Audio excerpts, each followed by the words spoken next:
যে ক্ষণে যে দিনে আমি এসেছি। তরুণ গায়ক শেখ সাদীর সঙ্গে প্রেমের গুঞ্জনের আলোচনায় নতুন করে গি ঢাললেন ঢালিউড অভিনেত্রী পরীমণি। ছ্যাঁকা নিয়ে বিস্ফোরক মন্তব্য করেছেন তিনি।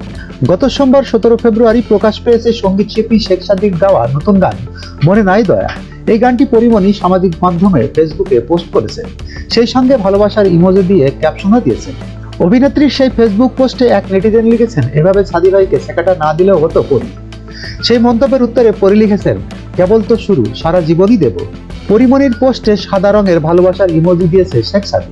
এমন ইমোজিতে সন্তুষ্ট নন পরীমণি, তা মন্তব্যে বোঝা গেছে। পাল্টা মন্তব্যে তিনি লিখেছেন, লাল লাগবে আমার। সম্প্রতি পরীমণির মামলায় গায়ক শেখ সাদী জামিনদার হয়ে নতুন করে আলোচনায় এসেছেন। এর আগে ললনা শিরা নামে একটি গান প্রকাশ করে নিজের কথা জানান দিয়েছিলেন তরুণ গায়ক শেখ সাদী। তারপর থেকে নিজের ইউটিউব প্ল্যাটফর্মে গান প্রকাশ করতে থাকেন তিনি। ASBD 24 সত্য প্রকাশে প্রতিশ্রুতিবদ্ধ। চ্যানেলটি সাবস্ক্রাইব করুন।